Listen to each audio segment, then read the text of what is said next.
नमस्कार, मैं हिमांशु राजपूत और आप देख रहे हैं भारत एक्सप्रेस डिजिटल। सादगी की मूरत, सफेद साड़ी और हवाई चप्पल पहनने वाली ममता बनर्जी पर अब हरा दाग लग गया है। ग्रीन फाइल ने उन्हें ऐसा फंसाया है कि अब मामला सुप्रीम कोर्ट के दरवाजे पर आ खड़ा है। ईडी सुप्रीम कोर्ट पहुंची और उन पर एफआईआर भी दर्ज कराई।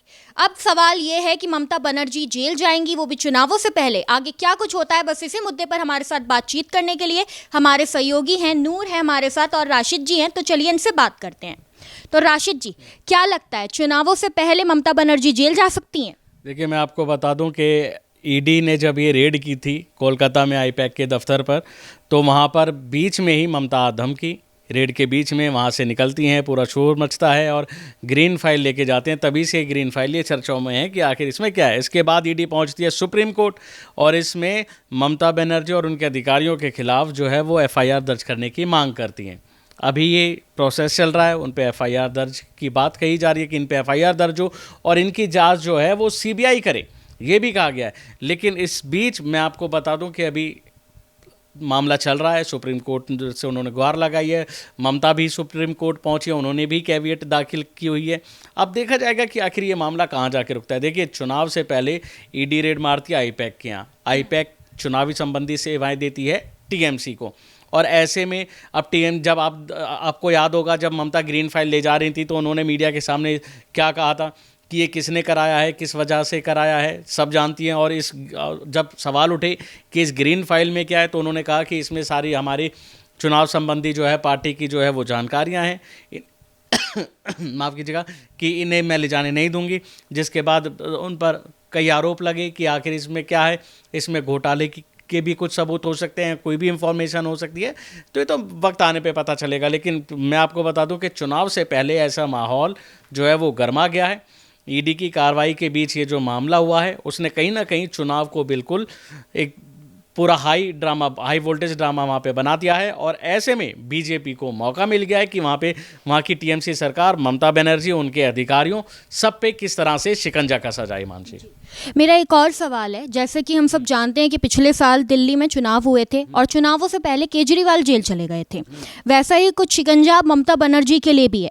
तो मैं ये पूछना चाहूँगी कि ये सिर्फ एक कानूनी कार्रवाई है या फिर एक बीजेपी की तय की गई रणनीति है कि दूसरे राज्यों में जो उनके विपक्षी दलों के मुख्यमंत्री हैं उन्हें सिलसिलेवार तरीके से जेल भेज दिया जाए चुनावों से पहले? देखिए, ऐसा तो कहा नहीं जा सकता कि बीजेपी भिजवा रही है, लेकिन उन पे कोई ना कोई मामला चल रहा होगा।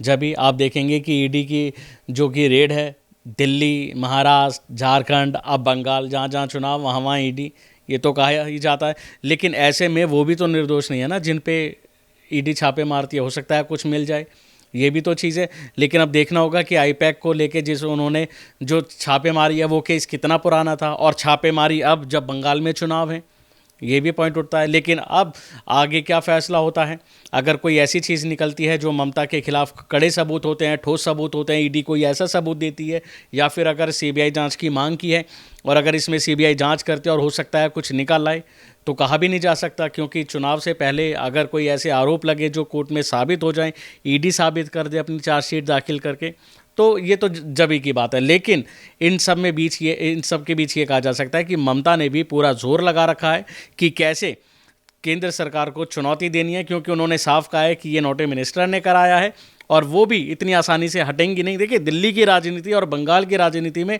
बहुत डिफरेंट है। दिल्ली से कभी आपको ऐसी खबरें नहीं मिलेंगी जैसी बंगाल से मिलेंगी, और यही वहाँ की राजनीति, यहीं से वहाँ की सियासत यहीं से शुरू होती है। नूर, ईडी जो है वो लगातार टीएमसी पर आरोप लगा रही है और फिर वो सुप्रीम कोर्ट भी पहुंच गई।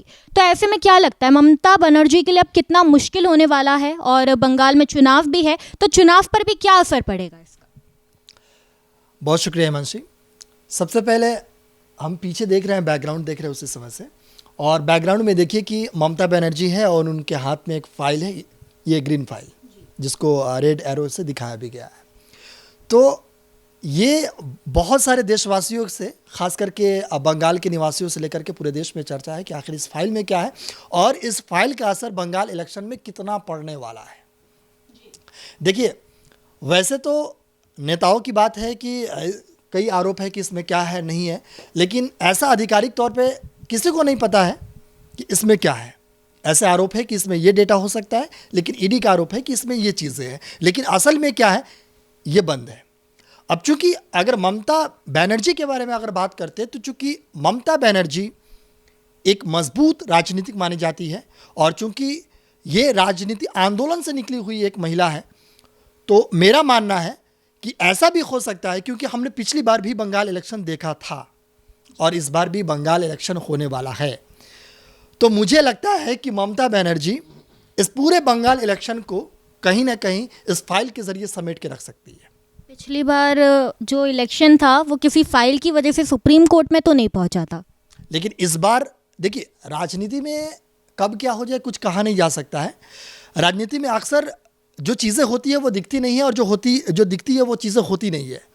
तो कुछ चीज़ें देखने के बावजूद, कुछ लोगों से, बंगाल के जुड़े लोगों से बातचीत करने के बावजूद, मुझे ऐसा लगता है कि ममता बनर्जी कहीं ना कहीं इस पूरे इलेक्शन को इस ग्रीन फाइल के ज़रिए समेटने की कोशिश कर देगी कि आखिर इस ग्रीन फाइल को इतना बड़ा मुद्दा बना दिया जाएगा, लेकिन एक्चुअल में ग्रीन फाइल क्या है, कुछ है, क्यों बनाया जा रहा है, ये तो बात की बात है। भविष्य का जवाब इस पर दे दिया जाएगा। लेकिन फिलहाल मुझे ऐसा लगता है कि आने वाले जो इलेक्शन है वो ग्रीन फाइल पर सिमट जाएगा, क्योंकि अभी आप मैंने अभी कहा कि आप बंगाल के लोगों से पूछिए या देश के लोगों से पूछिए, लोगों के मन में सवाल यह है कि अरे यार, ये मुद्दे तो छोड़िए, ग्रीन फाइल क्या है जो ममता बनर्जी और ईडी, ममता सरकार में और ईडी में ये लफड़े जो चल रहे हैं, ये आखिर है क्या।